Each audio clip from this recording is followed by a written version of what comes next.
All right, Pete, welcome to the program, mate. It's an absolute pleasure to have you here. Thanks for having me on, bro. I understand you're a bit sleep deprived at the moment. Yeah, 4 a.m. finished last night, and probably another all-nighter tonight. So, yeah, mate, it's just a lot of shit to get through at the moment. Yeah. Um, big stuff happening, but it still feels rushed though. There's just so much detail in some of the stuff we've got to consider, but it's such bloody momentous stuff that you just got to try and stay wired as much as you can. Yeah, it's Yeah. a wild concept, man. I mean, far out, been up till 4 a.m. and debating such important legislation, environmental legislation, when you really need your cognitive function intact. And I actually can't imagine functioning on that kind of buggered up sleep cycle. And yeah, it just seems crazy to me. Like just even the mental health outcomes of just sleep deprivation is so diabolical. Yeah, how are you holding up? Yeah, pretty good. It's been a long few weeks leading up to this. Sometimes it's the tactics, right? Like they just grind you into the dust. I've been doing the job for 11 years now, and I've seen it all before. And they literally get you to a point where you just physiologically, you're fucked. Like you just get to that point where you. I've just seen people crumble and say, "All right, I'll vote for it. I'll support it." Like they just get hammered. Mm, Uh, um, but yeah, look, this is on what we're dealing with at the moment in the Senate. It's the first piece of legislation, you know, proper legislation we've had for 9 fucking years on climate change. So the stakes couldn't be higher. mm. Um, and we've been negotiating with the government really hard the last few weeks. A lot of meetings, a lot of late nights, a lot of weekend meetings, just trying to go through the detail and make sure we got it right. And this is the rubber hit the road today in the Senate. Like we did speeches all night last night, but today's the day where the detail comes into the Senate, and we sit down and we go through it with a fine tooth comb and make sure that what finally gets passed into law actually works. Because you won't Mm. you won't get another shot at it. And who are you trying to convince of these arguments? Well, look, it's the legislation itself is really kind of policy heavy. So what I often do when I give a speech is I say, this is the politics of it, and this is the policy side of it, and sometimes they go together. But look, as a movement, we've been pushing for climate action for years, and myself and my mates in here have been carrying the torch during some pretty dark years. In the last 9 years, the government hasn't been interested in legislating anything to reduce emissions or help the environment. So we're pretty solid with our movement. 1.8 million Australians voted for us at the last election, which put us in the balance of power in the Senate. So we have the deciding vote on whether something passes. So, it's high stakes poker for us because some people will go, mate, it's fucking great that you're doing something. Like after no action for a decade, anything looks good, right? Mm. And the other part of our movement goes, this is not enough. Like this is what politics is all about. You've come to a pragmatic decision. You've locked in some stuff that's going to improve the status quo. But when you look at climate change and the Paris targets and how fast the planet's warming, what you're doing is really not going to make a huge amount of difference. And that's actually what's heartbreaking for me, Jed. I just get to the point where you do this job and you come in, day out, and you do your best, but the political system itself is so cooked. Mm. It's just so rigged. So that you sometimes you're just hard up against it. And to give you an example, this legislation we're dealing with basically was written by the big polluting companies. Hmm. Yeah, the Labor Party's taken the previous Liberal government's legislation. It was called the Safeguard Mechanism, and it reduces emissions, but nowhere near enough. And it doesn't necessarily stop new oil and gas projects, which we know is the big problem with climate change. And Australia's got 116 projects in the pipeline. Some of them massive carbon bombs, some of them smaller. Like it just flies against the science and what the IPCC report said last week, what the International Energy Agency is saying. The government here is so in bed with fossil fuel companies, both Labor and Liberal, that we're kind of the thin green line between sanity and insanity in this place, and yeah, we just got to do our best. But yeah, I suppose my message there, mate, is the system itself's cooked, and Mm. you know what it's going to require is people to just take to the streets and let politicians know there's more votes. There's more votes in acting on climate change than there is on siding with big business that actually doesn't give a shit Mm. about the climate. Yeah, it's a good point. I mean, protest is the people's way of having a discussion with power, isn't it? Like that's really what matters is feet on the street. But there's such a big barrier between getting those people out onto the street and getting them involved in whether it be strike action or just getting their heads in environmentalism in general. And for me, Yeah, that problem is, our economy is fairly or probably majorly hinged to the resources that we're extracting.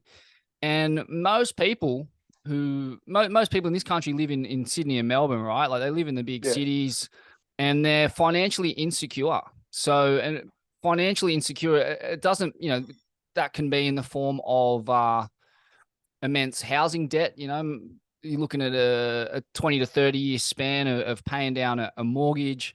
If you're lucky enough to have even come up with the deposit to get a crib. So those in the rental cycle, there's no caps on rent. There's just fucking, yeah, mate, your landlord tells you what you're going to pay or you fuck off. So yeah, like that financial insecurity, I mean, being financially poor means you're also time poor and you just can't yeah. afford to rock the boat. And I feel like No, everyone's in that situation. And until, as sad as it is, as anthrocentric as it sounds, like until people are financially secure, I just don't think they're ever really going to give a fuck about the environment. And, yeah, surfers to their credit depend on the environment, but also, coastal property is expensive. Most people that live on the coast are fairly well off these days. So they have yeah, the financial security to take an interest and take the time off work and put some pressure on the government. And they've done that over and over again. And it's been very heartening to see. And they've been doing it for fucking ages. I mean, even when they weren't financially secure surfers, because surfing at its core is a truth-based culture and as Timothy Leary put it, it's a throw ahead culture too. We are like a little bit forward thinking and I guess truth and progressive values go hand in hand a lot of the time because you're on the vanguard of where culture and information's going. You're non-ideological, you're non-dogmatic. So surfing has been a bastion of truth and staunch political action and advocacy for these issues. But the general public, man, I look at it. I'm yeah, from the city. I'm from the inner city of Sydney, where Albo's from, more or less. I lived in Camperdown with my mum, and the situation she's in financially is not the best. She's still renting, and I look at all my mates from housing commission, and like they're not getting a deposit for a crib, and then the guys that are working class, they're fucking 800 grand to $1 million in debt, and like talking yeah, about gas projects, ironically, a lot of surfers and who are in that kind of debt scenario, they work in the oil and gas industry and the mining industry, or like so many. So it's yeah, like it's such a mate. They've got us. They got us by the short and curlies. That they've leveraged themselves into a position where yeah, there's just not much wiggle room, and those old school like the fucking virtues and values that basically got us into the position of being the workers' paradise. Which was it was all protest and going up against the aristocrats. And I don't know if we've got that in us anymore. I don't know. We've ended up in a position where that's just not viable for most people. They got their fucking nose yeah. to the grindstone. Yeah, no, I've made a lot of really good points there, and certainly that that fear and anxiety around cost of living is what the previous government exploited to the max. Like they were out there saying, if you take action on climate, you put a price on carbon, your power bills are going to go through the roof. It's going to, I think at one stage they said lamb roasts are going to cost $100. When recently we tried to act on methane, via methane pledge, they said that's going to ruin your weekend. You won't be able to have barbecues anymore because you won't be able to afford, agricultural produce. When we tried to bring in new rules around electric cars, like lower emissions vehicles, they said it's going to ruin your weekend. So that the powers that be who support fossil fuel structures within our society, and of course they're very powerful in this place. They propagate this pressure on people, which I think, just as you're saying, just kind of adds to that anxiety. But one thing I would say though, Jed, is surfers have been quite remarkable. I've been here a while, and surfers on, for example, something like oil and gas drilling in our oceans. Going back to the Fight for the Bike campaign, 8 or 9 years ago it started. 3 different oil companies have looked at drilling that to open a new carbon bomb. We've had the PEP 11, fight off New South Wales. Surfers from right around the country, from all different walks of life and demographics, have come out and protested and paddled out, and done stuff, and it's really made an impact in here. Like the fact that our previous Prime Minister went to the extraordinary lengths to set up these secret ministries, which is something none of us ever thought we'd see, just to stop an oil and gas drilling project off Sydney, PEP 11, was just mind-boggling that they will go to that length to stop our project. And that's because the community put so much pressure on them politically, mostly surfers, that they realised that they were going to lose a handful or a dozen marginal seats, which means they'd lose the election and they'd lose power in this place. And even Albo came out and I've never seen him be so clear about opposing a fossil fuel project. In fact, I think PEP 11 was the only fossil fuel project that both Labor and Liberal government ever publicly opposed, ever. Wow. And that was because Albo wanted to win these seats, which he did. The Teals won some seats, so that gives me hope. That kind of my tribe have played a really, really important role in this debate. And mate, apart from the climate strikes, which were huge a few years ago before COVID hit, I think surfers have been the most active. They've been the most active in terms of their protests. And 5 or 10 years ago, you might never have thought that would happen. But something new has happened, and surfers have been at the vanguard of that. And I think that's a lot of them are probably struggling, and as you say, they're doing it tough. But they showed their colours when they needed to, and it's been noted in Canberra for sure. Yeah, because it cuts across all classes and cultures and colors and creeds. Surfing, like if you got the bug, you got the bug, and it opens your eyes to the importance of the natural world. You develop a deep respect for it. But also just that truth-based culture is so important, man. And, like I know guys who are at those protests who work in oil and gas and the mining industry because like they understand, it's a paradox, but it's not really. Like their hands are tied. If they want to fucking have a house and a family and food on the table, they got to do what they got to do to make a crust. And most people in Australia are in that position. And it's, so I guess like, for me, we don't get anywhere in any kind of meaningful way apart from constantly just batting back propositions like PEP 11, like Equinor. Like we're constantly trapped in this, fight or flight scenario where they're just like launching new attempts to drill. It's relentless, and it's been like that for a long time. And we can't seem to step out of that loop because we just can't seem to get the numbers to fully crush that dependency on the resource sector. And the only way we will ever get there, in my opinion, is once people aren't under so much financial pressure, which I guess leads into, capping rents and house prices and universal basic incomes. And, like the only guy who really stood up to the resource sector from Labor, who was Kevin Rudd with that 40% mining tax, and they fucking assholed him instantly. They smashed him, mate. They fucking obliterated him. Because they own the media and they have so much influence. But in reality, that tax would have brought so much relief to Australia. We would have been living off a fucking stipend like they do in Alaska pretty much. Yeah, Norway. And the Scandinavian countries. Well, look, I think, there's two things we need to do, right? We need to also fix a corrupt political system. We need to ban donations over certain levels, which make it really easy for these guys to basically call it state capture or institutional corruption. It's kind of legal corruption, right? Because political parties take massive donations from these companies. And of course, they don't do it out of the goodness of their fucking heart. They're doing this because they want something back. And it's times like today when you see this legislation come to the Senate, you see what they're getting, right? Now, Labor's just not willing to push them at all on reducing emissions to any meaningful level. Another thing that gives me heart, though, mate, it might sound like a really funny thing to say, but this cost of living thing is real, and it's been the big, as you pointed out, mate, it's been the biggest impost to getting action. But what people have woken up to, and this has really changed in the last decade, people are noticing the physical world changing around them, right? They are getting whacked with these massive fires we've seen that have been totally unprecedented. There's still communities living on ovals in caravans at the moment. Oh, around the corner from me, Cabbage Tree Island, the Indigenous mission. I live just west of Wardell. They got completely inundated and written off. So they're all living on the golf course in, what do they call them? Dongles, or whatever, those mining kind of cribs. Dongers, and apart from the fires, we've had all these record floods. We won 3 seats in Brisbane. We were hard campaigning in those seats, but I think people there just got so fucking sick and tired of these floods and having to scrub the mold out of their house for months.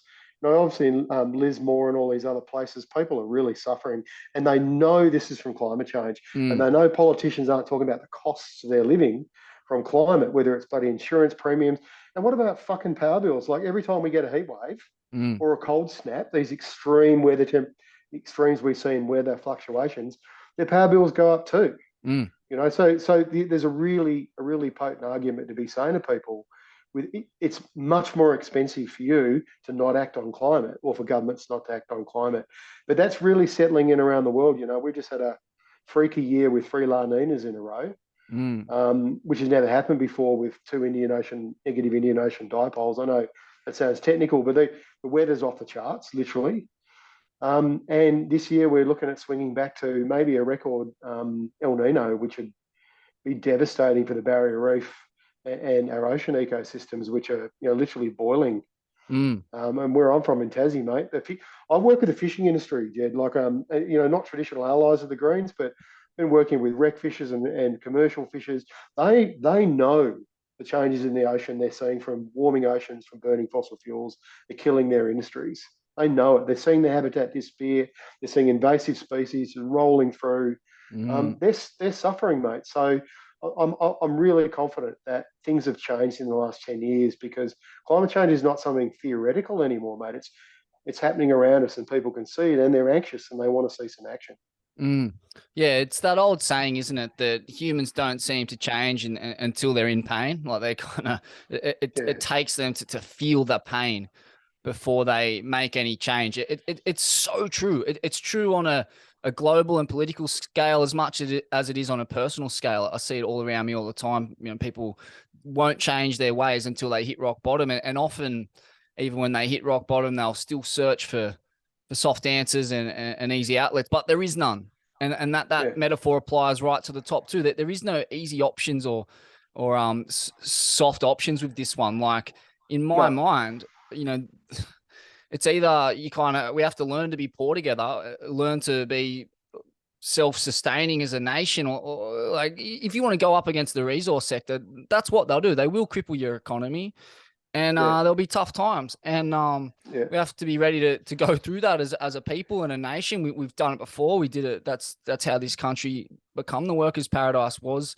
Your Irish rebels, your whoever it was that come here in chains, all them people banding together against the aristocrats, and now it's the exact same paradigm in play, where we have to band together once more against the aristocrats who have got their fucking hands in our pockets, their straw into the ground off the coast and in the nation, sucking up the resources, sending them overseas, forcing us to buy them back at a premium, our own shit. And we got these. Oh, that's right. Fuck. Exactly.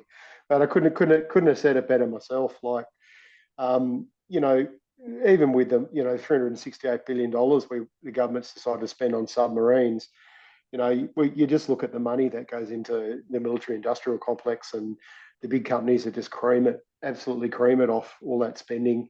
They're same for fossil fuels. And I think what I try to say to people about this is, if you think shit's bad now, wait for 10, 20 years if we don't get on top of this, because We know that the last report that came out last week from the the IPCC, the body on international body on climate, the planet's warmed 1.09 degrees above pre-industrial levels. The government's target currently is 2 degrees. So our emissions that we're debating in the Senate today, our emissions ambition is the same as accepting a 2-degree warming. Now, 2 degrees doesn't sound like much when you say it to people originally, but that is accepting a doubling, a fucking 100% increase in the heat trapped on this planet. And that's supposed to be a good thing. Like even the Paris target's 1.5 degrees. That's another 50% above what we're living with at the moment. And if you look at how fucked things are now at 1.09 degrees, we're accepting a doubling of that. And the likelihood is, Jed, we're on 3 to 4 degrees warming by the end of this century. Whole parts of this planet are going to be uninhabitable. Like this is the science is telling us. This is not greeny bullshit. This is what the scientists are telling us. And yet the government didn't even respond to the IPCC report out last week. They did not say a word about it. It's just like, it's science. Who cares? It's so this hard, is our plan. man. This is our plan, man. And this is what we're going to do. It's hard for me to cop watching a guy like Albo, single mom housing commission from the inner city of Sydney, and watch him. He was a radical in his time. Like he was a part of rent strikes in the city that were successful. And frick, man, like he's that he's open to these ideas. He wants the best for I think he fully gets you got to take the pressure off the poor to have the kind of changes that we need. But at the same time, as you were saying, the system's so cooked that any kind of pushback on these petrochemical or resource oligarchs, and they'll dangle the noose in front of you. And then any pushback on America and the like pushing back on Assange's treatment by America and the UK, like it's the same thing. They've got all these gnarly bargaining chips that he has to deal with, and I think a lot of people are throwing a lot of hate and frustration towards him, which is fair enough, but I still believe that like he is a quality leader in a difficult position, and he's sitting on his hands. And much the same way Obama did. Like like that guy, him and Biden dropped fucking a bomb every 3 hours. During their reign, like absolute war pigs. But at the same time, like, what are they going to do? Like, what's Obama going to do? Like, they're so bound by a crooked system. And that's it. For me, like, it's kind of gone beyond the point. I think this is the case for a lot of people. A lot of people who are either, especially if they grew up, in the welfare or working classes, and you see this globally, that it's gone beyond the point of being able to trust in the system to change. And that's why you get these swirly outcomes like fucking Donald Trump and, like maybe even, just wackos, virtue signaling wackos that speak to the disenfranchised masses. The same people who voted for Obama essentially voted for fucking Donald Trump to get him in. And so for me, it's moving outside the system. It's like I 100% believe in joining trade unions. Unions have been the lifeblood of where I grew up, giving poor people jobs on the wharves, people like Jack Mundy. Do you know Jack Mundy? Yeah. That guy's fuck yeah. Like he was a founding, like the Australian Greens started in one form or another 50 years ago. And Mundy was a big part of forming the Australian Greens from the New South Wales mob. Like he's a giant in our movement. He's a giant, man. He's a giant in the city. He stood up for poor people and, just the poor people who, were getting booted from the public housing, and working people working on the walls of their public housing. And he put the green bans on all kinds of housing and like took the pressure off poor people. I get emotional talking about him because good. That was, that meant a lot. But those people don't. Well, where are the Jack Mundys now? Exactly, mate. This is the question. Well, look, we do. I think we've got certainly got a young Jack Mundy in our party room. He Max Chandler. He just got elected to the seat of Griffith at the last election. He's a young fella, and he's hardcore on this stuff. Jed, he's the one shaping up to have a fight with Albo right now in the House. on this housing bill, right? So they want to put $10 billion into building new homes. Fuck, we need it, we need it, we need it. But it's just, the problem's just going to get worse. 10 billion is just a drop in the ocean.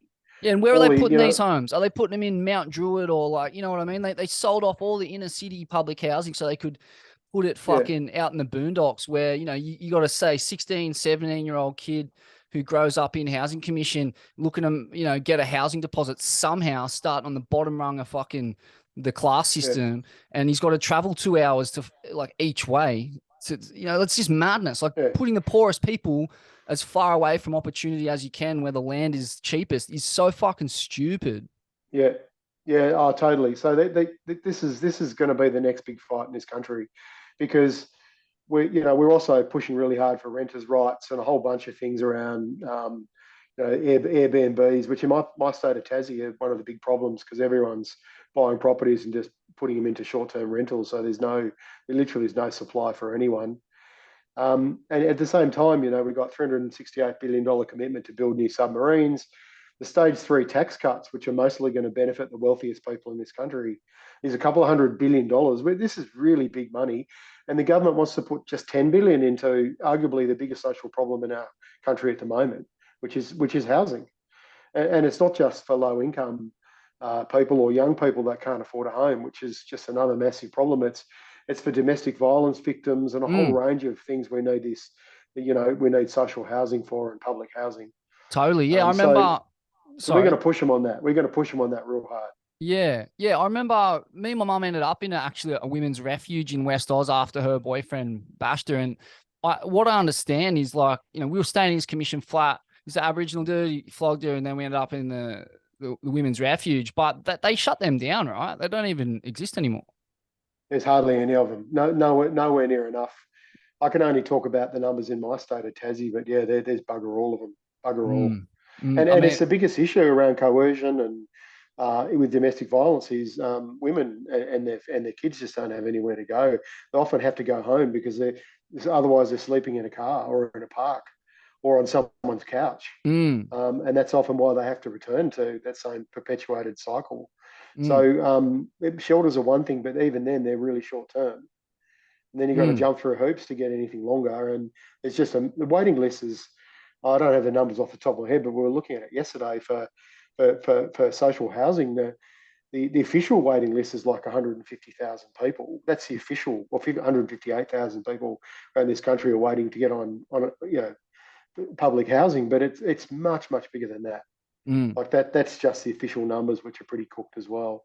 So it's a huge issue. And meanwhile, there's people out there, that investors who are buying property, who are getting tax breaks on negative gearing and capital gain. So not only are they owning, multiple properties, in some cases, we had some wanker come into our office a few weeks ago complaining about a Greens policy. He admitted he owned 32 homes, Fuck. and he thought we'd feel sorry for him. Like, seriously, like this, we are giving people tax breaks to own as many properties as they want, and often they're flipped, so that there's vacancies, they're not being rented out. So where's our vacancy tax, Mm. which other countries have implemented? There's just so much reform we need, but it always comes back to the same thing in this place, in the building I'm in now. It's the property council and all these big lobby groups are just, no, you're not going to do that. Like they hold big sway with politicians. It's They're they're insane, there, man. they're there for investors and wealthy people. Fuck. Yeah. It's crazy. Like, the whole form, you really got to wonder where Albo is on this one. This is like the first piece of the puzzle for mine. Like, social housing is not just for, as you said, poor people and young people and people who've been turfed out from violent relationships or violent homes. The way Mundy saw it, it was for working class people to Yeah, allow them. And it's the same in the UK. The housing schemes and that, like, it's a place for working class communities to, live together without the threat of being turfed out to some other fucking joint, having their community dispersed, and put away some money for a bit of security, because, social security, financial security for the masses, prevents all manner of social ills. Like, yeah, you can't have a country running with any sort of efficiency or safety without, just basic housing rights and fundamental housing being available to everyone, no matter what amount of money they're earning. So, I mean, like as a nation, I don't know if like we call ourselves the workers' paradise. We talk about the fair go, but we have fucking strayed so far from that. It's Yeah. mind numbing. And when I look at like the Liberal and Labor parties, as far as I know, the whole reason there was two political parties was the Liberals were the landowning class and the Labor were those who didn't own land. They were the convicts and rebels and all those people brought here in chains, who had to band together to push back on the people who owned all the land, and it was essentially a dictatorship at that point in this country, and they pushed back on that. But now in politics, far out, man. I don't know. You'd be flat out finding anyone who didn't own property and have paid it down outright. I imagine. I don't know too many poor people in politics. No, you certainly got a good point there, and I think you nailed it, mate. Housing's a human right. Like it's something governments have got to treat that way, rather than an asset, a commercial asset, which is, I mean, just about everything's been kind of privatised in this neoliberal world, mate. And we're pushing back on this big time because we're doing it because we care about it, and we've got good people in our party that have campaigned on this stuff for decades. But we also know it's what people want.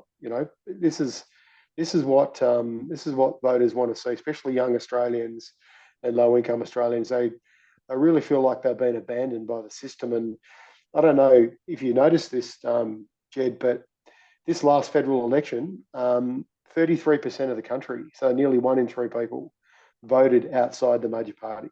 I mean, that has doubled in the last 10 years. People are just fed up with the system, and they're voting for independence. They're voting for the Greens. They're sending a message with their vote. That's amazing. So hopefully, mate, we're on the right track. But unfortunately, mate, things take time in here. It just takes as you say, relentless kind of campaigns, pushing back on their relentless greed and ignorance. Man, one thing I learned growing up in the eastern suburbs actually was that even rich people don't want to live around other rich people a lot of the time. And like, a lot of rich people enjoy having those relationships going down across the classes, and because that's what, there's so many characters, and it's quite heartwarming. And Turnbull from where I'm from, more or less. Like, yeah. And he was real strong on housing policy. And I was working as a journalist in those days for, freelancing around for News Limited and fucking The Guardian and the Saturday paper, going both sides of that spectrum. And I watched him, like, it was, I don't know, I watched him after writing for years about housing. I watched him kind of take that baton and run with it. And I was so surprised. I was like, wow. And then I was like, oh, because he grew up in the eastern suburbs of Sydney in the 70s, when it was like, there was rich people, but there was also a lot of poor and working class people.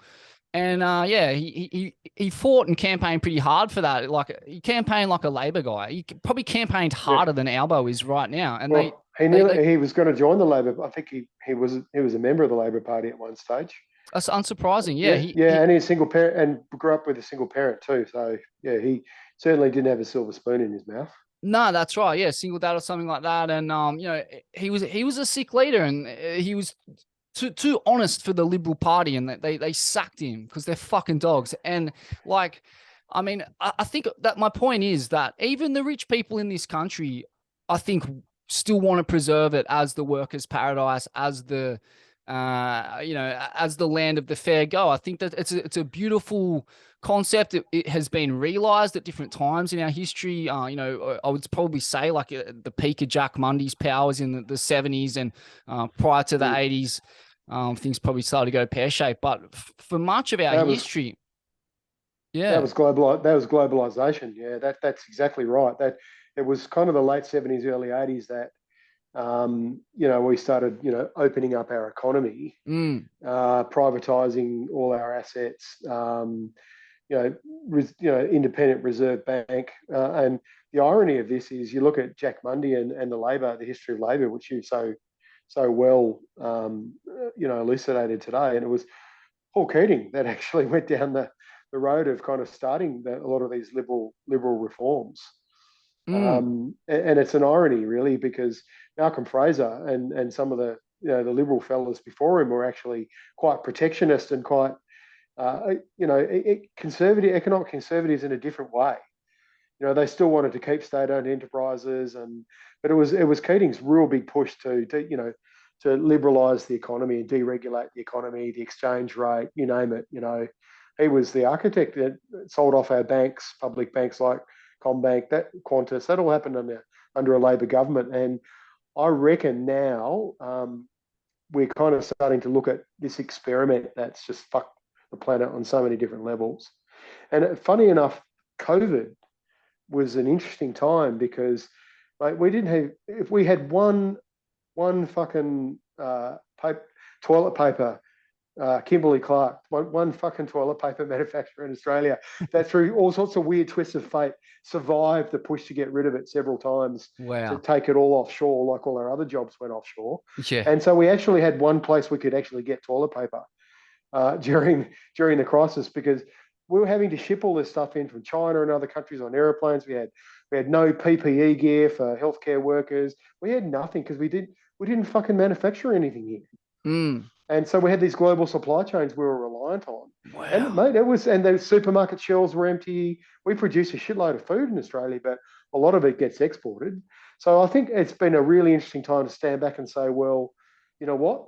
The world's changed. This is going to happen again. We're so interconnected. It's time we got our sovereign manufacturing capability back. And I think there's so many good things that are going to come from this. We've actually just passed a $15 billion fund in the Senate yesterday to start reinvesting back in Aussie jobs and Aussie manufacturing, which will hopefully rebuild that kind of workers concept you're talking about. But I'm just shitty that the biggest thing they're pushing is the fact we're going to have thousands of jobs, building submarines and weapons of war, tying ourselves to a US alliance where we're going to have no say in anything. It's not as if we haven't had enough fucking misadventures in the last 30, 40 years, following the US into every foreign war they want to participate in. It's like we've learnt nothing. So I'm a bit dark on that. And they're saying, it's going to create 20,000 jobs, this new submarine program. But the problem is $368 billion, that's $18.4 million every fucking job they're going to spend on weapons of war. We could reinvest that so much better. Oh, yeah, that's so grubby. It's so mind-blowing that the big sources of jobs and revenue for the country are mining, the military-industrial complex.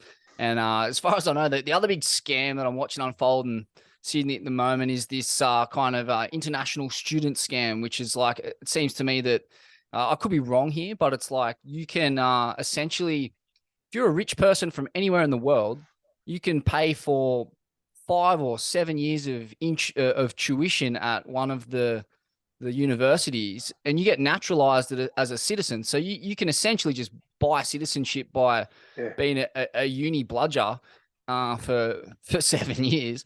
And not saying uni people are all bludgers, but like you can bludge your way to citizenship while we've got refugees perishing in offshore detention camps. So we're just letting in elites. We're letting in the sons and daughters of the global elites into our country. And, you can sound xenophobic by saying that that's a bad idea. But really, it's for me, it's all about, like I said, preserving the values. I want, whoever's coming to this country, I want them to understand the history of it being a place of fairness, and where your average working class person can have a really decent life. Because in most countries, in pretty much every country I can think of, working class people don't have a decent life. They're under the thumb. So it freaks me out a bit. I'm in Sydney. I was there the other day. I'm just looking at high rises going up everywhere, including on the block in Redfern, which, iconic Indigenous zone where I spent a lot of time as a kid with my mother. That now has been completely like that. There's not really much Indigenous housing there. It's all these high rises built for international students. And there was a big fight over that when I was still living in the city. Jenny Munro, the local Indigenous core lord, staunch chick, was camped out on the block in a tent for like 2 years to stop the sale of all that. So yeah, it just seems like we're hard up for a quid, mate, and we're as a nation, and we're just fucking barking up all the wrong trees. Yeah, mate. Oh, look, absolutely. And people have always been able to buy their way into this country. We actually had under our national migration scheme, there's a set area there for what we call economic migrants who basically got, I forgot what it was, 20 million bucks or something, and you can buy yourself a citizenship. Meanwhile, yeah, as you say, these people often fleeing wars that we've started, we've been involved in, which is the irony that, Afghanistan fell a few years ago, and like these people can't even get into the country. These people don't even work with Aussie troops. Like it's cooked. You just gotta keep going, Jed. Like all this stuff does your head in sometimes, and this giant black hole of shit that's going on around you, and you just gotta, you asked me the very first question you asked me is, how do you cope with it? Like how you dealing with it? You got to look for the good people around you, and there's always good people around you that are in the struggle. You just got to stand shoulder to shoulder and just keep pushing. You never give in. You never give up. You just keep pushing, mate. And Mm. that's all you can do. Yeah, part of that pushing for me, what that looks like for me is, as I kind of touched on earlier, it's going outside the system. So, yeah, keep voting for who you think's going to help you out, help those kind of values that we hold dear out. But at the same time, like, don't rely on top-down change. So, for me, that Yeah, looks like uh, forming collectives, unions, community co-ops, workers co-ops, whatever you want to call them. Start to produce your own food, start to yeah, exchange favors for housing and because you can take the power out of the financial system that way. Like, you then get to put a price on your time that might be different to the price that's being set by the market. yeah, And start to kind of, like I look back at the people who started this country in a colonial fashion. Like, obviously the indigenous population put up with so much and were treated so poorly by so many people, but we're here now in a yeah, situation where we are a settler colony, a modern day colonial, post-colonial empire, whatever you want to call it. So, the people who set that up there was a lot of poor people, and they did it by working together as collectives to build housing, to buy land together, and just to because they knew that the system was as rigged then as it is now, and yeah, like it's yeah, you have to live by example, set an example. That's one way. Just find a way to get housing and food that is yeah. not buying it off the man, because it's a Oh yeah, fucking rip yeah, off, and you'll spend 40 years of your life paying it down, yeah, and they'll have your nose to the grindstone, telling you who to fucking vote for and how to live, when to shit, when to breathe, when to play with your kids. Like, yeah, so and then the other way, the other most revolutionary and systemically changing thing you can do, I think, is decolonize the mind. And I don't what I mean by that is not going to university and taking up fucking woke politics. What I mean yeah, is doing the hard yards every morning when you wake up. Do some fucking Wim Hof, get in an ice bath, meditate, exercise, and get your like. No one can control that. No, they doesn't matter. All the horse shit in the world can go down, but if you do those things, you'll see yeah, through it, and you'll see things as they are, and it won't wear you down. It can't wear you down because you're so strong and powerful, and you have control over that. So yeah. that's something that you have control over. I guess it's taking control over things that you can control, isn't it? And It is, and as you say, it's quite simple at the end of the day. It's ultimately just how you feel, mm, right? It's how you manage that, that those anxieties and the highs and the lows, and this brings us back to surfers again. I think what is so unique about surfing culture, and I know there are some other, maybe extreme sports or whatever you could say where there's, mountain climbers and others who have these kind of countercultures. I don't always use that word because it's been a bit abused over the years, but I do think surfing, in the surfing community, and you guys, it's Swellian are just a classic example of it. You do promote this stuff. You can actually live a different life, and I think it's beautiful that riding waves and being in the ocean, maybe is ultimately what inspires that different lifestyle, but it's a lot more than that. I think surfing's kind of showing the way in some senses, and there's other sides to it that aren't so flash, but the commercial aspects and stuff. But I do believe surfers are a really unique bunch, and I really wonder in 100 or 200 or 500 years whether people are going to look back at this weird counterculture that started, that just drags people in. And say, well, there you go. There's an example of how you can live your life differently and how you can put priority on something that's basically free in life, like getting in the ocean and experiencing nature. And obviously, being a green, for me, whether it's the ocean or bushwalking or whatever, mate, it's where it's at. Like that's where my mind does become calm, and I can actually breathe the air and think clearly. So it's that simple stuff that makes you feel good, right? For sure. Yeah, absolutely. I mean, I've always said surfing will make an anarchist out of anyone. Like, you wait until someone's telling you to work, to when the surf's cooking. You're going to have a real good, hard, long think about why it is that you're working.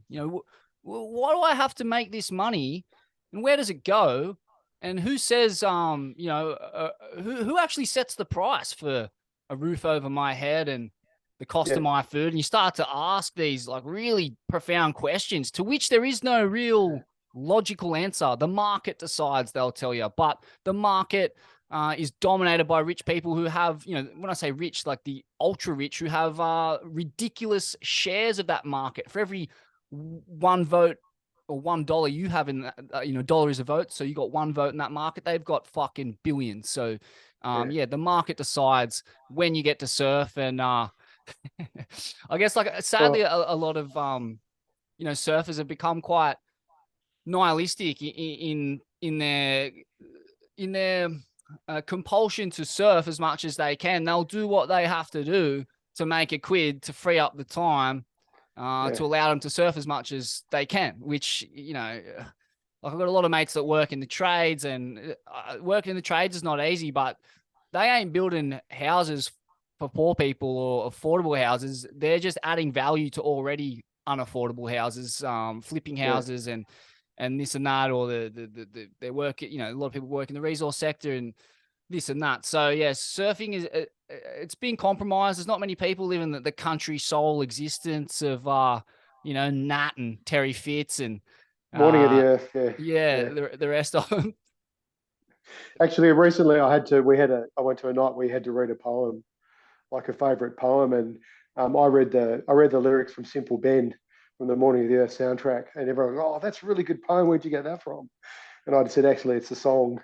You should listen to it sometime. It's pretty good at capturing that spirit.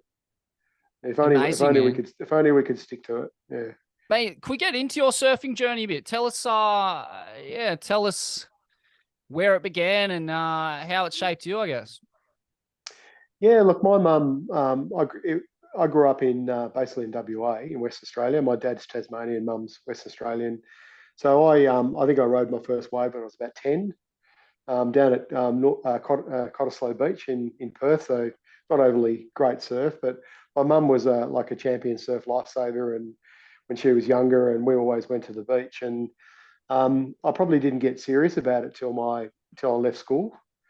And then I went, traveling around the world in my early 20s and really got into it. Like, I went to the US, went to Porto Escondido, went across to UK and did the circuit, working in London. Lived in France for 6 months and surfed Hossegor and Biarritz and Lacanau and lots of places. And then spent like 6 weeks in Mundaka. And then came back to Australia and saved more money. And over the years, I think in my first speech to the Senate, I think I've got to surf most of the world's, great oceans. And yeah, look, mate, it's just been honestly one of the most important things in my life. Something I shared with my kids. I've managed to build a house down at the beach on the east coast of Tassie. My wife and I were having a big D&M 10 years ago now, and she was like screaming at me, "What do you want with your life, mate? Like, where do you want to be? Where's all this going?" And I just said, "I just want to grow old by the sea," and that's my ambition. And I'm lucky enough to have, to have a nice house and a nice place. And you might, it begs the question, why am I spending so much time in Canberra and doing the shit that I'm doing? But surfing's it's just everything to me. I'm getting worse at it every year as I get older. I've copped a couple of pretty serious injuries in the last 12 months. I had to have a hip replaced after a surfing injury. Wow. And then in my comeback, mate, I got a single fin right through my arm and nearly bled out on a beach in west coast of Tassie. Drove myself to hospital with a tourniquet and had to go to emergency. And then 3 months ago, you probably can't see it now, but I had 8 stitches and a broken nose from a hit on the head, which nearly knocked me out. So I was pretty lucky there. So I got a gaff helmet for my birthday this year, Excellent. which is a bit of a message there from my wife. But yeah, mate, I'm into it as much as I can. Most of my mates are surfers. Yeah, it's really important to me. Yeah, I mean, you're not too far from you're pretty far, but the South Coast is within striking distance from Canberra. Yeah, it is. I've been down there a few times. Actually, funny, nearly bought a block of land down at Congo, so just south of Maria. Yeah, I When don't know why you do that. young. There's no waves around Congo, but but yeah. You don't you don't reckon? Well, for those listening, no, but definitely not. I'll get a lot of hate mail. Anyway. Of course not. No, you're right. Yeah, I'm getting mixed up with somewhere else. Yeah. I think you're thinking of the Republic there. Or, I don't know what you're thinking of, but anyway. Yeah, so that was yeah. I've always loved the South Coast. I used to go there a lot in my 20s because I was in the army in Canberra. True. When I was a young fella, which is something not many people know. So that was my escape. Every weekend, everyone would be going skiing. My mates and I'd have boards on the roof and had an old EK Holden back then, and we'd head down and surf. Not Congo, but Bateman's Bay and somewhere in that area. Ulladulla and somewhere in that area. Yeah. Wow, man, how'd you end up in the army? Our last guest actually was Garrett Parks, who was probably the best surfer of his generation from Australia. Won the junior series, was a world junior champion, and then went and joined the Army Reserves. Became a jarhead for a bit. Well, I got a scholarship in my last year at school to help pay my fees to go to Royal Military College at the time, and I wanted to be a pilot. Wanted to fly helicopters.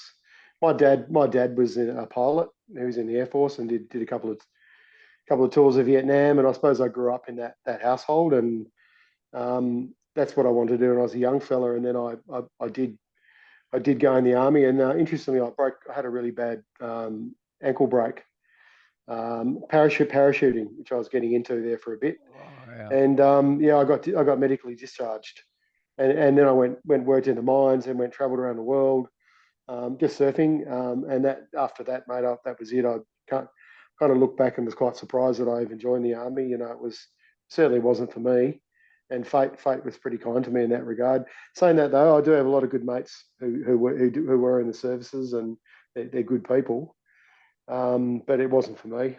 I was just probably caught up in my dad's shadow, mate, to be honest. Yeah, I mean, reflecting on it. Yeah, well, the army tends to get to people when they're too young to know any better. And, I've got a lot of mates as well who've joined the armed services over the years, all very decent people.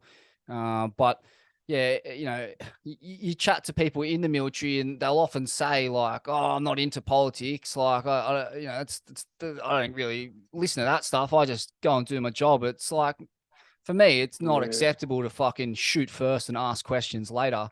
Like, you should be paying attention. Like real military families, like my own family on my dad's side, pretty well everyone was in the Great Wars, and then when Vietnam come around, it was like because we're a military family, they knew what that war was about, and they were like, "There's no fucking way I'm going to allow you to get conscripted because this is a bodgy imperialist war." Like, and so the real military families know what the wars are really about. And they make a decision. They know what the politics is about. You can't be ignorant of politics. Politics is everywhere. Like, it's in your life, whether you want it to be or not. It just is. Well, was Um, that famous old saying, "War is an extension of politics." You know that's what it is. And I actually literally one day out on exercise in the Blue Mountains, we were preparing an ambush, and then we did it that night. And I was just thinking to myself, "Fuck, well, I'm training for something I really just don't want to do, mm, because some wanker is going to be basically making these decisions about my life, and what I've got no control over that at all." And I've been doing a lot of work on this in politics. We're trying to get Parliament to vote for the deployment of Defence Forces rather than a secret group of people like John Howard sending us off to war. It's just bullshit. And so I've been, and we've just had the 20th anniversary of the Iraq War invasion in Parliament last week, and I gave a couple of fiery speeches, and I went to a big rally in Melbourne 2 weekends ago. And it was what probably led me into politics, to be honest. It was arriving in Sydney Harbour, going to work on the ferry, and looking up and seeing these two blokes up on the Opera House roof who'd painted "No War" in big red iconic. letters. One of the most famous photos, Best ever. in Australian history. And I had one of the fellas who wrote that was in my office last week having a cup of tea with me. And I said, "Mate, I think I've come full circle. I looked up and saw what you did, and it was one of the bravest things I've ever fucking seen in my life. And I Amazing. decided that day I would change my life, and that's exactly what I did. I dropped out what I was doing. I'd already marched in the first protest I ever marched in was against the Iraq War. And Mm, this is being an ex-soldier whose father was a military man, because mm. I did not trust these assholes in power. It just stank of mediocrity, and it had this sense of doom written all over it, that they were lying to us, and they were going to send us to a war that was just going to make things a lot worse. And unfortunately, history's proven us right, mate. It's been a catastrophe, Mm. an absolute catastrophe. And it doesn't seem like we're learning from it, though, Jed. Here we are No, signing up to a new alliance with the US. yeah, it seems like the biggest anti-war campaigners are often themselves from the military. I mean, like JFK being the most noted example. The guy served in World War II, got blown up, spent like a night at sea clinging to driftwood, was Yeah, eventually saved, and then when it was his time as a president, he was a staunch anti-war campaigner. Refused to deploy troops over and over again, despite all the pressure in the world putting on him. So they fucking put a bullet in his head. And that's why psychos run the world. Because they don't give a fuck. They don't feel guilt. They don't give a shit. They'll fucking kill anybody. And nice people, we should be killing them, but we don't because we can't deal with the guilt. Right? And what do psychos do? They stay in power by killing loud, nice people. Martin Luther King, loud, nice. I know he banged a bunch of broads. Who gives a fuck? Guy was fucking up there crushing it. If nice people start killing psychos, okay, maybe then you wouldn't have a swirl of trash the size of Texas in the middle of the fucking Pacific Ocean. Do we work on that? now? Because there's psychos in the world, and all they end up doing is trying to keep improving golf equipment so these man-titted fucking cunts can keep a ball on the fairway. And that's right. and I look now at Tulsi Gabbard. She's a former guest on this Yeah, program. she is. Yeah, Done a Andrew Wilkie in Australia, like he was the Iraq War whistleblower who said the weapons of mass destruction thing was complete bullshit. And John Howard was going to chuck him in prison for 40 years, and now he's a member of Parliament from Tassie in the Parliament with me. And wow, he was a major in the army. wow. And the whistleblower David McBride, who's facing life in jail as well for leaking the Afghanistan files, which show all these war crimes that are currently being tried. Tough. Yeah. So he's an ex-soldier as well. That's what I meant earlier, mate. There are some good people in the services, and I think encouraging whistleblowers, is not something we do in this day and age. Yeah, absolutely. I'm just looking for the book, that Krakauer book, Where Men Win Glory, about what was his name? Forgotten his name. He's a very famous American gridiron player, and Yeah, he was the most famous enlistee in that Iraq War, because he gave up a huge contract in the NFL to join the infantry and the special services. But this guy was an autodidact, like a self-learned truth seeker. And while serving, he began to, he was reading Noam Chomsky. He was just broadening his horizons and started to become very critical of what was going on in the Middle East. And as this super high profile person in the military, probably the most high profile person in the entire US military, because of his sporting profile, his voice and his actions carried so much weight. And surprise, surprise, he ended up getting killed in super dubious circumstances that I don't think were ever properly investigated by anyone outside of the military. Shot in a friendly fire incident. Incredible book, an incredible investigative journalist book. Okay. Where Men Win Glory. And Right. again, just proof of the fact that a lot of people enlist because they listen to the propaganda, what the media is telling them, especially post 9/11, it seemed like such a virtuous thing to do. But then they get there, their feet are on the ground, they're listening, and they start to realize, and they start to come into contact with, I don't know, other voices in the military, other people who are also learning, and there builds a collective consciousness within the military. And a lot of people start to really question what they're doing in these countries. And, are we really fighting for our freedom, or are we fighting for our freedom to fucking consume as much as we want?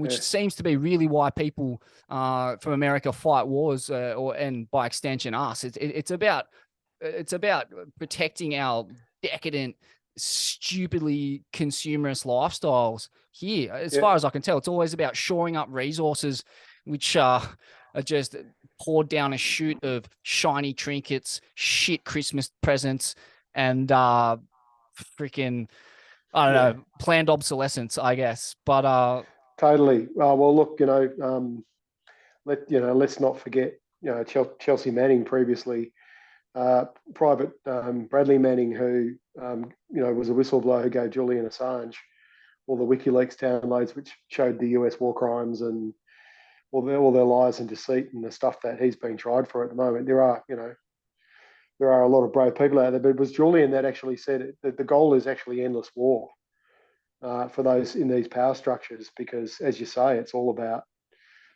generating money and profits, especially for the weapons companies. And when you look back at the last, we might not have had a major world war now for since the 1940s, but we pretty much have had endless wars. Yeah, absolutely, and, mate. And there's big storm clouds on the horizon, mate. There really is. Well, yeah, they've already descended it over Europe. And mate, we can never forget Chelsea Manning, because I'm really interested to pick your brain on the status of both Manning and Assange, who were the greatest truth tellers of our time, both locked up, as far as I know. They like Obama pardoned Manning, right? And then she got put back behind bars. And so people understand this too, like the way they treat you when you're a whistleblower in prison is not like they treat a normal prisoner. Like, she's in a fucking military brig, or like there was a period there, correct me if I'm wrong, where she was in a military brig under white lights for like 24 hours, 7 days a week in solitary confinement. Right. So like it's the most insane torture you can imagine. Like, social isolation on its own is so unimaginably horrific. That's why solitary confinement is used to punish the worst of the worst offenders in prison. But under white lights, so you get in social isolation, you're unable to sleep. There is no sense of night or day. Like, it's a total assault on every cell in your body. And so what's her status now? Well, they dragged her, as you say, they prisoned her in these terrible conditions, and then Obama pardoned her, and then Trump basically said, the Trump administration said, you got to give evidence against Assange, and she said, fuck off. I mean, how brave is that, after having been through that, exactly what those deprivations you're talking about? And so they chucked her back in prison, and she's a fucking tough woman. Wow. So she's out at the moment. I understand she's living in Germany. She's in Berlin, but still on the edge, of course, because who knows with the US war machine. And Assange is in a maximum security prison they call the Guantanamo of UK, the Belmarsh prison. He's pretty much entirely in isolation. He's only allowed to see his family once a week. Still hasn't been convicted of anything. they're basically trying to kill him by legal process. He's had a stroke. He's had, he's suffered terribly. He faces a life, 175-year jail sentence in exactly the kind of brink that you're talking about with Chelsea Manning, which should be a death sentence for him. And his trial will be in secret. We'll never get to see it. And there will be no justice. It'll be deliberately held in the states where a lot of the intelligence services and military bases are. Every expert has said he won't get a fair trial and he won't survive. And that's why the British judge said we won't extradite him because he's too sick. And then the American government appealed. And then the Brits said, okay, you can have him. So we're on to our last appeals now. I've been working with his father now for the last 5 years to try and get him freed. Myself and Andrew Wilkie set up the Parliamentary Friends of Assange group. There's only 2 of us to begin with. No one else wanted to join. Now we've got about 28 parliamentarians that are a member of that from all political colours. Albo said he enough is enough. He's got to be freed, but we just got to make sure Albo actually fucking does something apart from just saying it. So we've come a long way, mate. But I really fear for his life. And as you say, he's the great truth teller of the Iraq War, and he set up WikiLeaks because of the Iraq War. And now everyone's using these kind of portals where you can anonymously drop files and they can't be traced. Every publication, every major media outlet around the world publish WikiLeaks' disclosures. And this is the point to remember, Jed. If he gets extradited to the US, it'd be the first time in history that the US have extradited a foreign journalist for an activity on foreign soil under their Espionage Act. So they're saying he's committed espionage as a journalist. That's never happened in history before. So if they can do that to an Australian journalist working in London, they can do it to anyone around the world. And what's to stop, Saudi Arabia, who, cut up one of their citizens with a fucking bone saw in the Turkish embassy?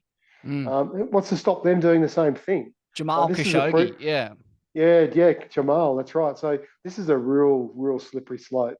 And that's where I hope that maybe the US media, who's been pretty silent on Assange, just starting to pipe up now and say, you can't breach the First Amendment like this. Journalists have got to be able to publish the truth without fear or favour. And if you do this to him, where do you go next? All our press freedoms, which is one of the foundations of democracy, is totally at threat here. Mate, he is essentially the Nelson Mandela of our time. And interesting to note, like I was chatting to Shane Horan, Scum Valley's finest himself recently, and, he was part of the boycott of South Africa regarding Mandela's treatment and apartheid alongside Tom Carroll, Martin Potter and Tom Curran. And he had that famous decal on a lot of his boards that he competed on that said Free Mandela. And now he's writing Free Assange on all his boards and imploring people to do the same, to send that message. I mean, the parallels are striking, and nothing's rattled me more than the situation he's in. I actually can't believe this is how the world functions. I can now, but when it first happened, I was like, this is crazy. Like when he was getting done on those bodgy rape charges, which were what was the deal there? Like people kind of need to connect to his story because he's been so slandered by the media. They've done the most incredible, demolition job on his character. Whether he's with the claiming he's a rapist or a narcissist or a dangerous hacker, because what they knew was that ultimately they didn't have anything to charge him with. He would become a political prisoner, which he is now, under any definition of the word. If people didn't like him, they wouldn't help him. They wouldn't give a shit, and they could do whatever they wanted to him.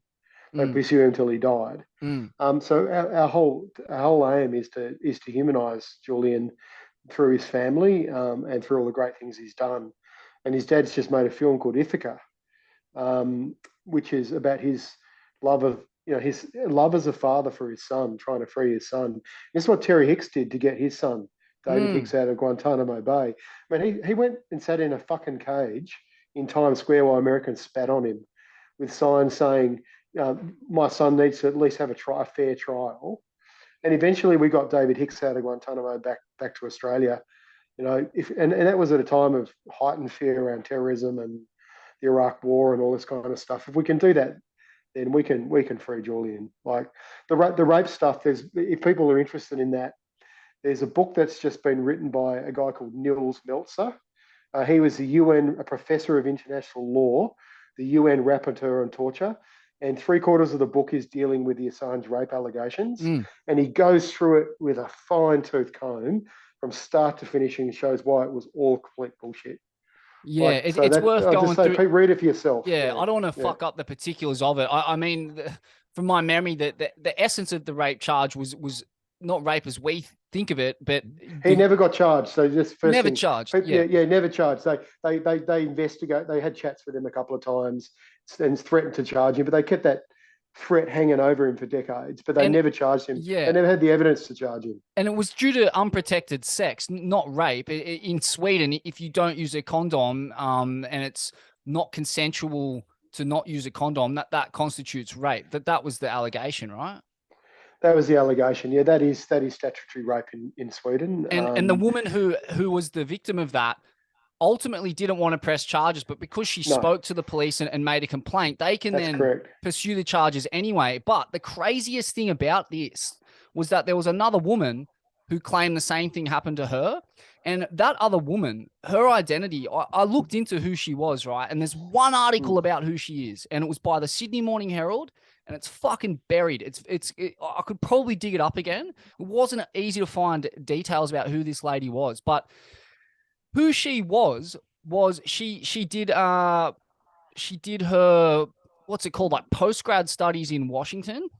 So like she was a political operative that used to pop up in pretty like places like Palestine. She'd pop up in really politically sensitive parts of the world. And like, from what I understand of how, this is my own conspiracy theory, is that chick's a CIA stooge. Like they you don't have to say anything about this, Pete, but like for mine, like it reeks. Like, who is this person she was the one who was encouraging the other lady to press charges. She was a huge driving force in this. When that lady, she added weight to that lady's testimony saying it was her.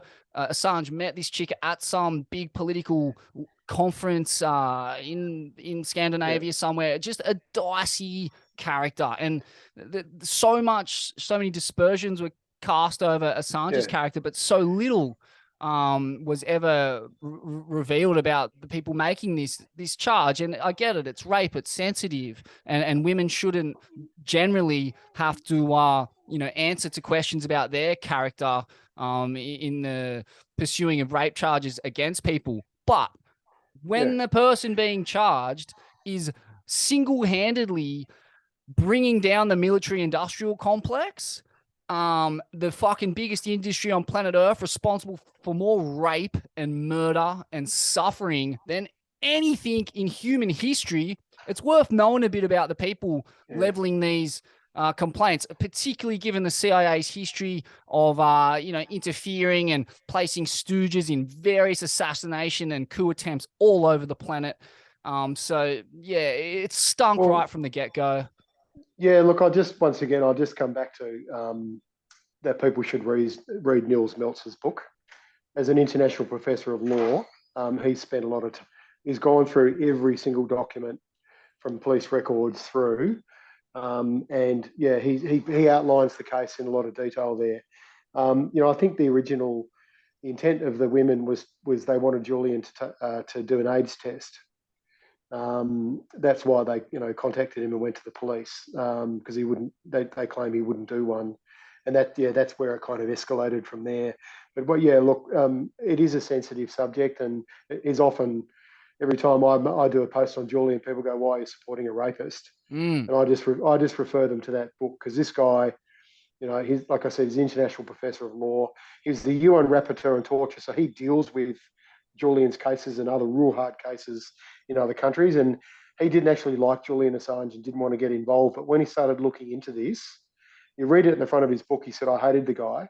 When I started looking into it, I couldn't walk away from it. The way he's been treated and the way he's been set up."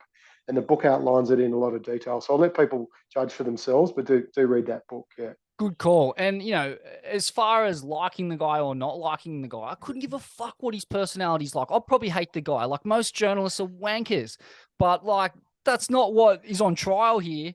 People have to No. remember that this is about war crimes, the military industrial complex. I mean, John Piljar is one of my absolute favorite people of all time. He's from my hometown. He's the most hard hitting investigative journalist of his times, and his film, The War You Don't See, which features Assange heavily in it before he was locked up. It's that film everyone should watch, because that's the reason Assange is behind bars, in my opinion. It's I know that it absolutely is my opinion too, mate. Like he's embarrassed and threatened very powerful people and very powerful structures, because there's nothing they fear more than transparency and the truth and disclosure.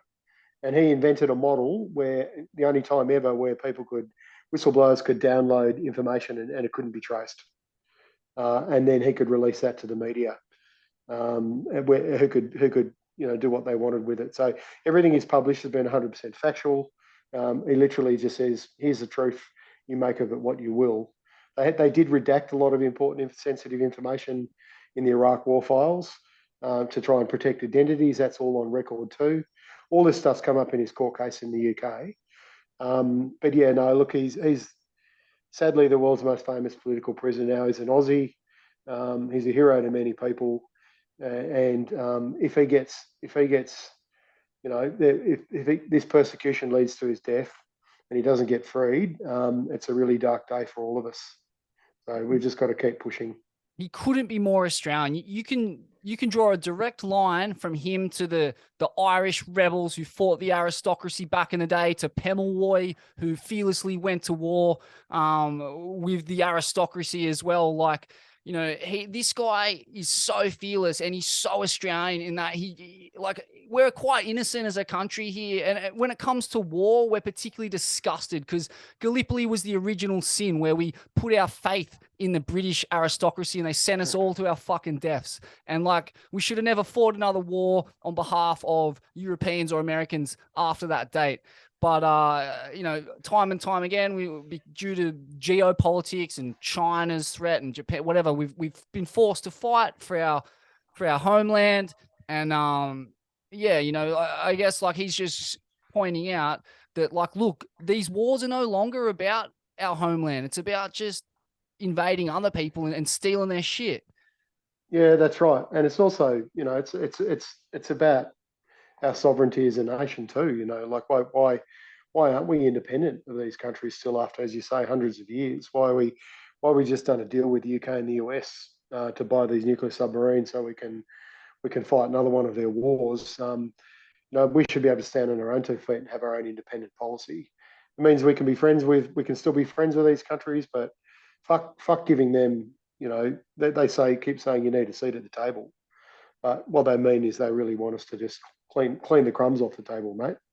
And that's the way it's been for many years. So we just got to mature as a nation. And I hope, one day another topic for another time, maybe, but we'll become a republic and kind of, give our First Nations people a treaty and just do all the things we should be doing. But while we're tied to these colonial structures, that'll never happen. Fuck, man. Wild hope. Albo's got to grow a set, man. He has to. He can't. He's not gonna go up against the military industrial complex. He doesn't want to end up like JFK, or worse. That they withdraw their support for our country and we're fucking invaded by China or as if that's going to happen. China's got 150 US military bases in a noose around it. They ain't going anywhere. So, yeah, I think these fears are overblown. I was on a panel with him at Splendour in the Grass a couple of years ago, and I said exactly that, mate. I said, you fucking got to grow a spine. We were talking about Adani, and he got so riled. I just said, all right, Albo, I know why you can't be yourself and speak your mind in this room. There's maybe 400 or 500 people in the tent. So I said, let me say it for you, mate, because I know I'm do you a favour. And I turned around to the crowd and I said, the big problem is News Corp. So, fuck News Limited and the horse they rode in on. And the whole tent just kind of erupted in cheers and shouts of joy. But that's the problem, man. These guys are terrified of the Murdoch press, as they are of, as you say, these vested interests. And I just hope that he gets to a point in his brain with his, in his heart and his soul, with his cabinet colleagues, where they feel like that, they can actually now start doing stuff for the people. The people have their back in an election, we've got to get them through that point, and it's really, really hard. At the moment, they're way too worried about their own re-election and getting attacked by these very powerful vested interests. They're doing that with submarines. They're doing it with climate change. They're not worried about their left flank, us and the Greens and other people that are wanting to see progressive politics in this country. But maybe, just maybe the hope is that if they get through the next election, they'll realise the Australians have got their back and they can actually get on with some serious reform. But we can't afford that delay, mate. The planet can't afford it, that's for sure. Mate, here's what's going to happen. He's a Camperdown classic. He's a South Sydney fan. What he's doing right now, just exactly like the Rabbitohs do. He's playing a conservative first half. He's feeling out the position. And then, you'll probably go on the attack towards the beginning of the second half. And if it looks like the game's lost, in the back end of the second half, he's going to fucking turn it on. It's going to be an all-in, and he's going to go down swinging, dog shots and all. And, I think I can only hope. Albo, that, mate, just go down swinging, mate. Let's hold on to that thought. I'm with you, mate. I really hope that happens too. I'm skeptical because I think power structures tend to only always concentrate on their own power, re-election and their own power. And you mentioned Malcolm Turnbull earlier. I really thought at some stage he would go, well, this is not fucking working for me. Terrorists within my own party are blowing everything up. I'm just going to make a stand as a Prime Minister, and if I lose because of this, that'll be my legacy that I went down fighting. But in the end, mate, he just spent all his time and energy trying to hold his party together and didn't focus on some of those bigger agendas enough in the end. And how does history remember him? There's a lesson there for Albo, I reckon. Mate, in my opinion, he went down swinging. He went hard on housing policy, and they axed him. And that's what ended him. And Albo's in that, mate. He's a Souths fan. You can't be this much of a fucking spineless muppet and go for South Sydney. Like, you just can't. Like, he'll never be able to go hang out in the borough.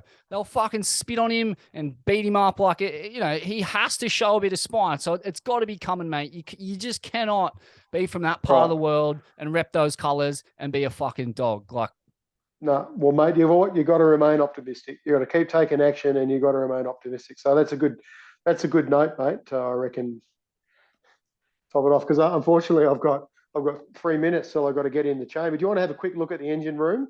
Give us a peep, man. Yeah, mate. So this is my office. So I'll just give you a messy desk full of shit. That's a Steeden. You've got a Steeden on the. Yeah, I do, mate. Desk. I got that in the mail. Few pictures, board there with bits and pieces, couch that my mum made a doona. Oh, that's groovy. A doona out of my old tyres from a previous life. I loved your hut at the start too. I didn't make mention of it. The make coral great again, but it looked like it said make coal great again. It did. That was a make coal great again. All these right wingers came into the chamber, and I bought one off one of them for a bottle of wine and added the R to it. So that's my little protest. So here's a shitty kitchen. Sandwich press. Sandwich press, mate. The George Foreman grill's been used for a lot of stuff. Here's the bog, which every senator's got, mate. With nice. Grubby towels and shit everywhere. Yep. The nice fine Parliament House artwork in the meeting room for all the stakeholders. And here's my hard workers. Yes. In the engine room, mate, where it all happens. Good on him. Keep ripping in. Keep kicking cornhole. Keep kicking cornhole. Nice Tassie wilderness photos, and and then you go out the door, mate, and you get into the corridors of power. There you go. Yes. The Sea Shepherd, got the Sea Shepherd Surfrider Foundation, bits and bobs, and then down that corridor, that dark corridor, mate, is the Senate chamber where I've got to go now. So okay, mate. Well, best of luck, Godspeed, Pete. Thanks so much for your time, mate. Yeah, mate. Thanks so much for the chat, mate. I really enjoyed it. It was awesome. Give me some real lead in my pencil. I needed it. Good on ya. Put a rocket up. Everyone else. Good to know there's good people out there, mate. Thank you, Jed. Doing our best. Good on you, Pete. Thanks, brother. All right, take care, mate. See ya. See ya. Bye.